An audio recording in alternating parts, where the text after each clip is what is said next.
creo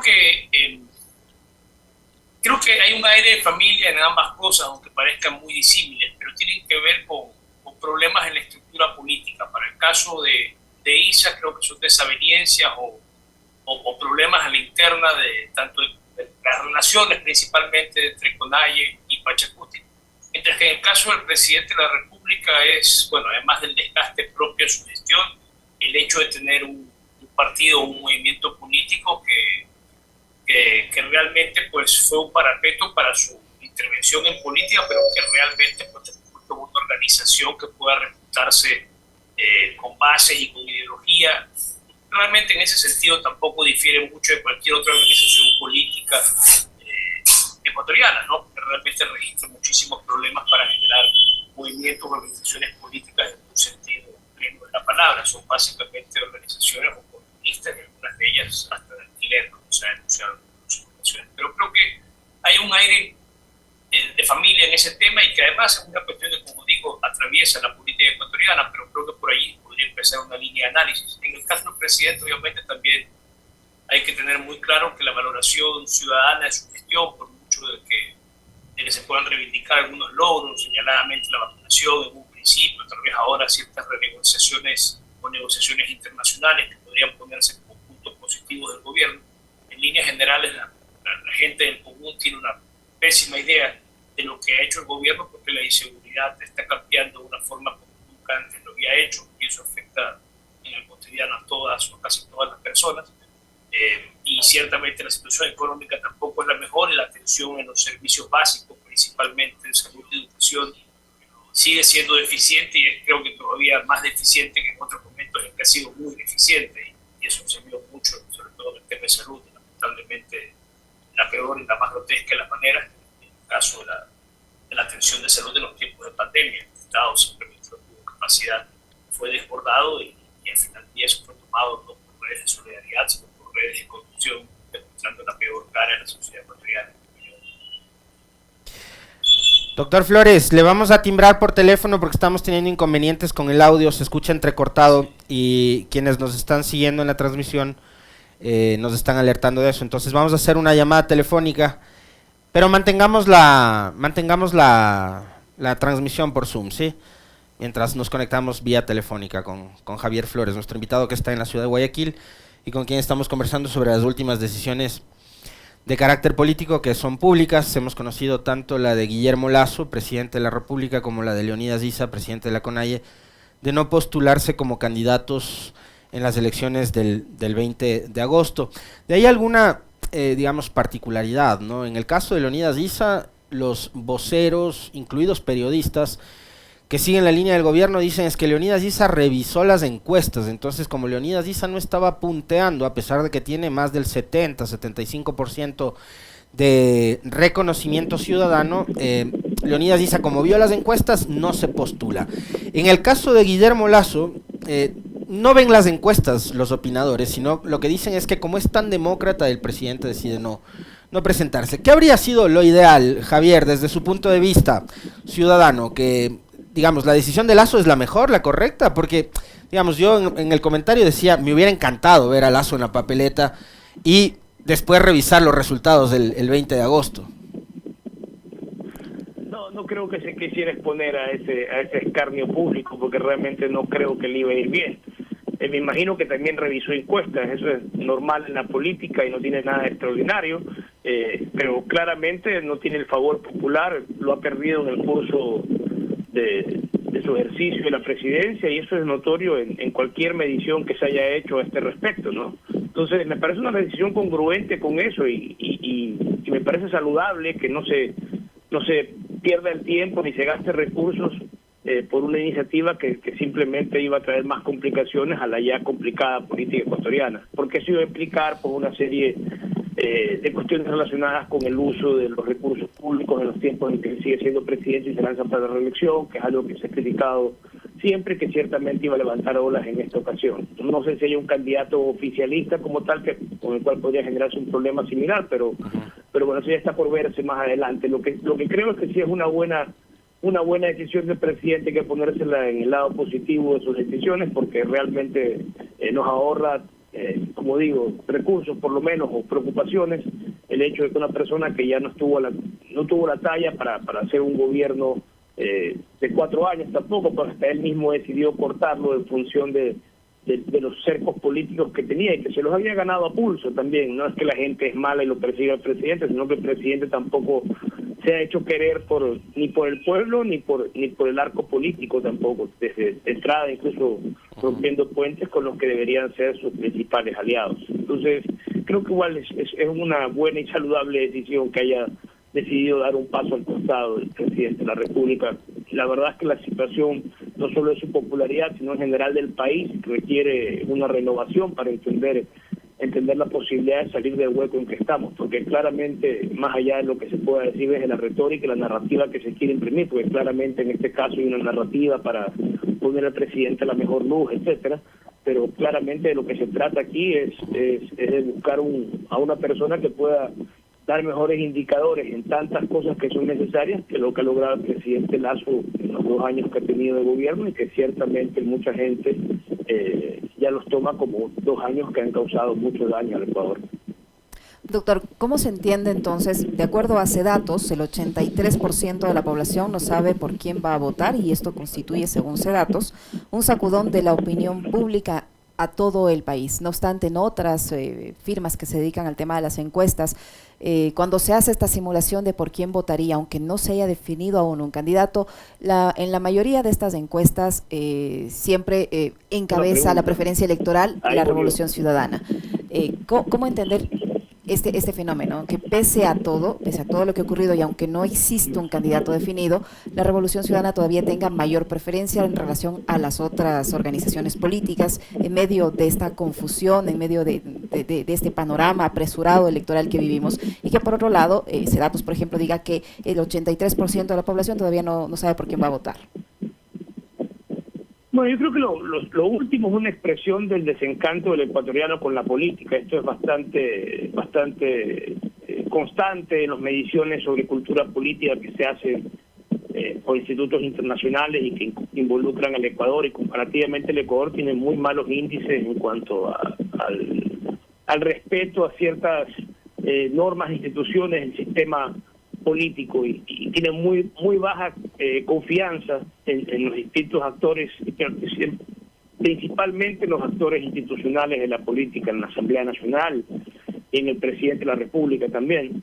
Eso era distinto, y para tomar este elemento como vehículo para seguir con la idea, esto era distinto en otras épocas de la historia política del Ecuador, donde había muy baja credibilidad, muy poca confianza en algunas instituciones, pero la presidencia y la República tenía una enorme popularidad. Y eso funcionó durante unos 6, 7 años, luego fue mermando, decreciendo.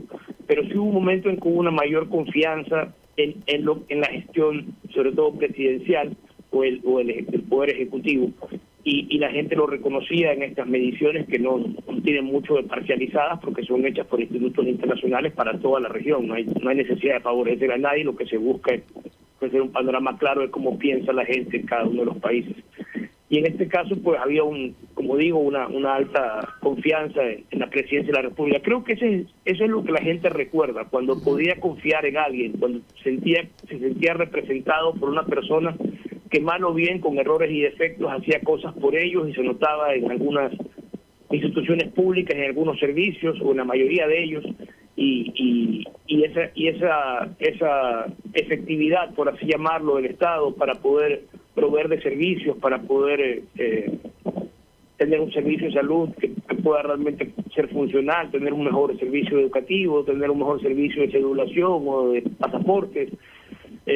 Lógicamente, Ecuador siempre ha estado lejos de los estándares, de los mejores estándares, ¿no? Es muy difícil llevar al Ecuador a esos espacios porque hay mucha deficiencia y una tremenda desigualdad y pobreza generalizada. Pero creo que se hicieron esfuerzos notables en un cierto periodo en algunos de esos aspectos, principalmente en la inversión social, en salud y en educación, y creo que hay gente que lo recuerda positivamente, y eso es lo que hace esa recordación alta del partido político en referencia. Me parece que tiene que ver con esa memoria que está atada, como digo, a la credibilidad que tenían esas instituciones y que quedaron registrados en este tipo de mediciones internacionales que dan cuenta de cómo en otro periodo, a diferencia de en que hay un descrédito tremendo, que es lo que explica no sé por quién votar, no tengo idea qué me ofrecen estos candidatos, y que la gente tampoco, por mucho que el momento sea tan crítico, tampoco es que va a razonar demasiado su voto. En mi opinión va a ser un voto mucho más emocional, y esa es la posibilidad para un outsider. Estamos viviendo una época muy parecida cuando emergió Correa, pero no hay ninguna garantía de que emerja alguien como Correa. Podría ser perfectamente su opuesto. En vez de una cierta tendencia a la izquierda, podría ser una tendencia más radical a la derecha, y todo está por verse, porque realmente el panorama electoral todavía no se consolida, pero ya vamos a ver más o menos cuáles son las ofertas, y por las que estamos viendo hay una posibilidad de escorar hacia ese lado del arco político. Le escuchaba en una entrevista a una de las mejores consultoras políticas que tiene este país, que también ha sido entrevistada en este programa, que es Tatiana Larrea, y ella decía, cuando le preguntaban quién podría ganar la próxima elección presidencial, Tatiana decía, podría ganar cualquiera. Estamos en un escenario como ese, Javier, a criterio suyo, de que podría ganar cualquiera, cuando, por ejemplo, se presentan outsiders como Jan Topic o como Eduardo Maruri, que también dice, aquí el outsider soy yo porque no he estado metido en política ni en escándalos durante tanto tiempo, outsiders que no tienen partidos políticos y que lo primero que te dicen cuando se presentan en público es yo no soy político, cuando más bien lo que querríamos en este momento los ciudadanos es políticos profesionales, que sepan de administración pública, porque después de haber vivido 2 años de desgobierno, de permanente improvisación, ya vemos cuáles son los resultados. ¿Podría ganar cualquiera en efecto? ¿O más bien acá los ciudadanos estamos, pensando el voto cada día? No, yo coincido, podría ganar cualquiera. El escenario de descrédito de los políticos es tal que hay que ver quién corre mejor el último tramo de la política, quién capta mejor la desesperación y el miedo de la gente, porque no estamos abocados a una campaña positiva, en mi opinión. No sé si alguien pueda realmente ofrecer una ilusión movilizadora, y ojalá que haya alguien que pueda hacer eso, porque es mejor guiarse por emociones positivas que por el miedo o la desesperación. Pero realmente yo creo que la mayoría de candidatos van a tocar el tema de la seguridad y van a ofrecerse como suerte de salvadores o de mesías que nos van a sacar del hueco en que nos encontramos en ese tema. Pero es claro que el Estado en los últimos años ha perdido muchísimo poder frente a quienes realmente tienen, creo que, injerencia decisiva en muchas de las decisiones que se toman en políticas públicas de seguridad, que son los grupos a quienes deben combatir esas políticas públicas. Y esto lo digo con mucha pena, pero es la única manera de entender cómo ocurren las cosas en ese campo y cómo han sido tomadas institucionalmente. Requieren cirugías mayores para poder restablecerse las condiciones para la represión ajustada de derechos de esas fuerzas delictivas.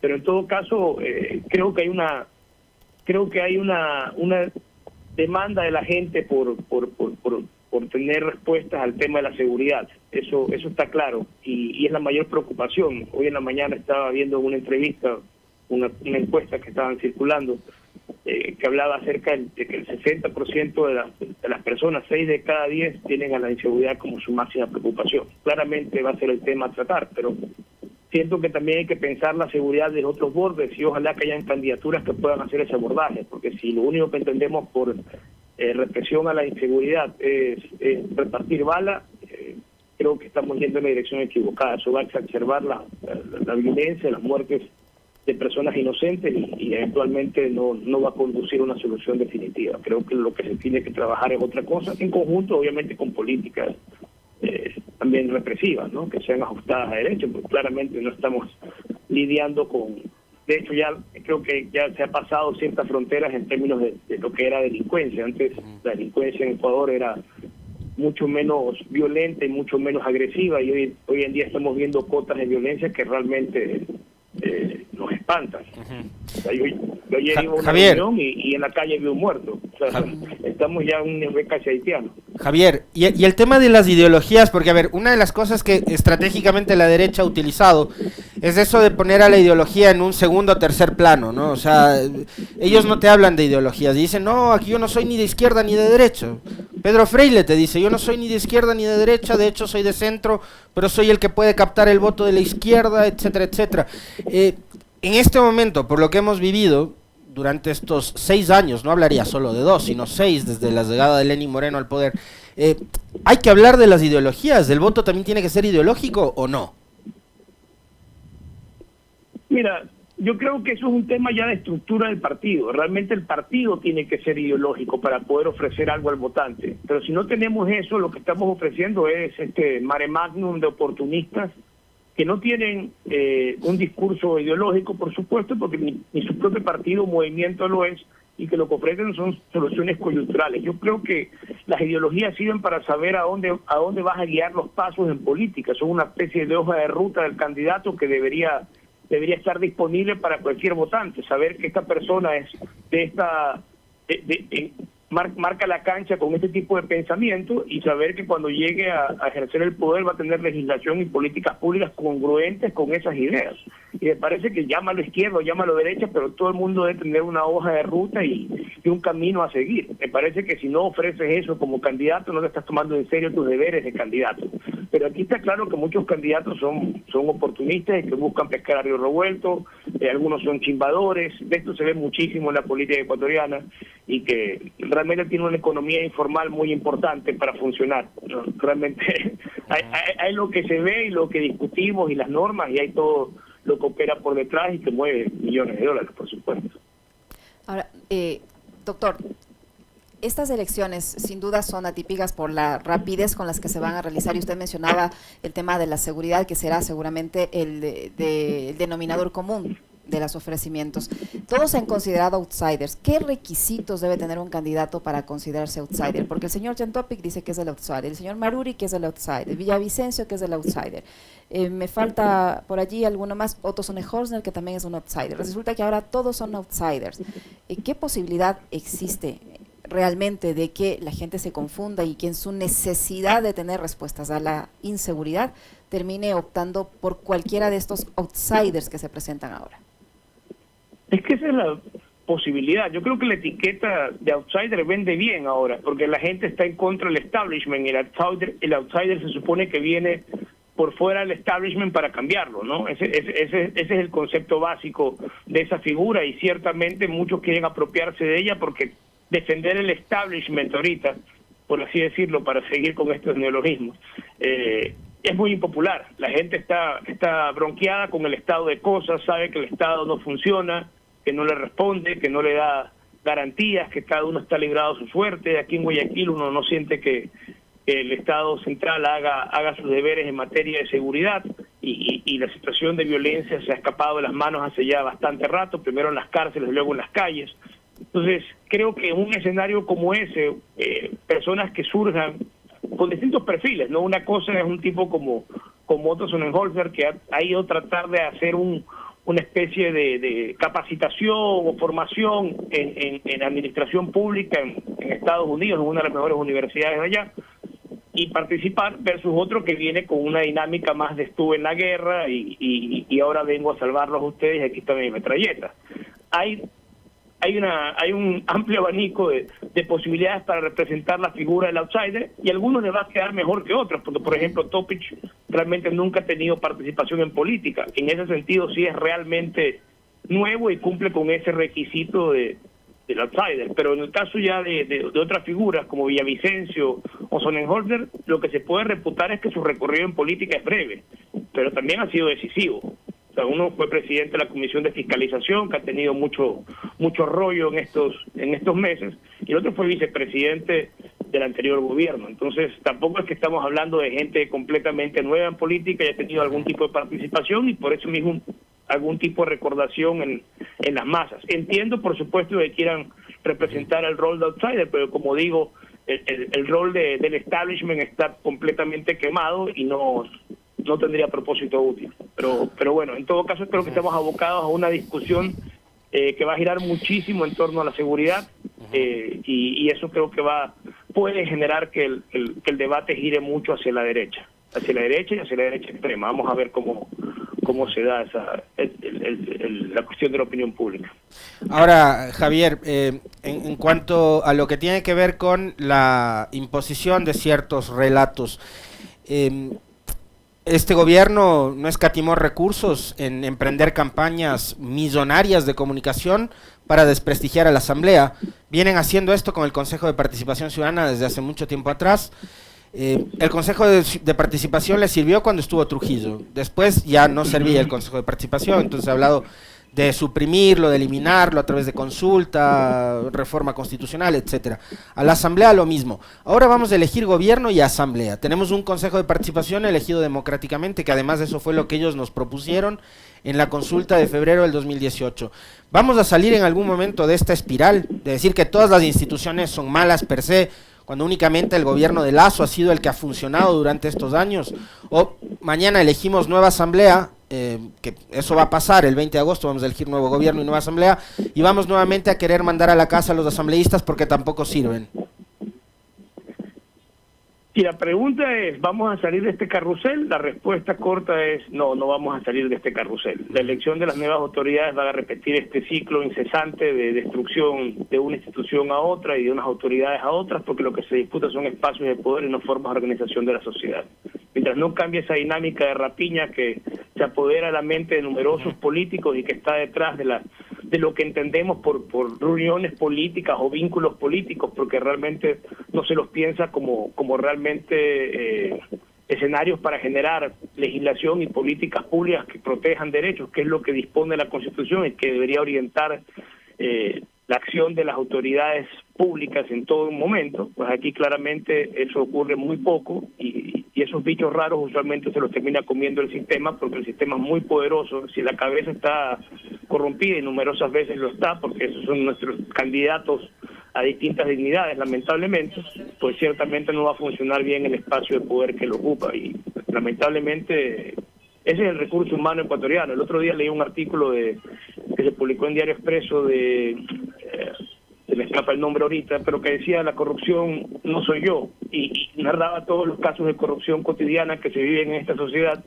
Pero claro, al final del día nos gusta decir los políticos son los corruptos, no el tipo que se parquea en doble fila, no el que acepta o da una coima, etcétera, ¿no? Es como seguir esta disociación entre la sociedad corrupta que es Ecuador y sus políticos corruptos. Al final del día, los políticos no pueden ser otra cosa que el espejo de quienes los eligen, porque son sus representantes. Así que mal o bien eso es lo que tenemos, y eso es lo que tenemos, y ellos son más un reflejo de lo que somos que algo que no se parezca a lo que la sociedad está constituida en cuanto a recursos humanos. Es decir, son en ese sentido son muy buenos representantes. El hecho de que funcionen mal lo certifica. ¿Hasta qué punto, doctor, puede haber movido este panorama electoral la decisión del Tribunal Contencioso Electoral de obligar a la paridad de género en estas elecciones anticipadas? Y le pregunto esto porque estamos viendo que hay partidos sin candidatos, candidatos sin partido, alianzas impensables que ya se han armado para enfrentar este proceso electoral, pero ¿hasta qué punto el hecho de que se obligue a la paridad de género puede un poco mover el escenario? O sea, necesariamente lo va a mover, aunque creo que tradicionalmente se ha buscado, o por lo menos de un tiempo a esta parte se ha intentado buscar ese equilibrio, ¿no? Que hay una persona sexo masculino y otra sexo femenino para equilibrar papeleta. En fin, creo que ya es una política que tenía que ocurrir, porque esto es parte de una planificación para extender esta paridad. Y bueno, está bien que se lo reconozca ahora. Y los partidos tendrán que adaptarse y ajustarse a lo que dispone el órgano electoral, y en todo caso están a tiempo para hacerlo. Ciertamente el tiempo en todo esto es tremendamente reducido. Vamos a ver en qué termina esa papeleta, porque la aspiración de mucha gente era que hayan pocos candidatos para poder tener un debate menos bullicioso, menos complejo de todos los temas que atañen al quehacer nacional, pero parece que la papeleta va a ser tan extensa como la última elección, y eso no son buenas noticias realmente. Creo que seguimos en ese tema de dispersión, que lo único que ratifica es lo que les decía hace un instante, que va a seguir este ciclo incesante de destrucción mutua de los actores políticos.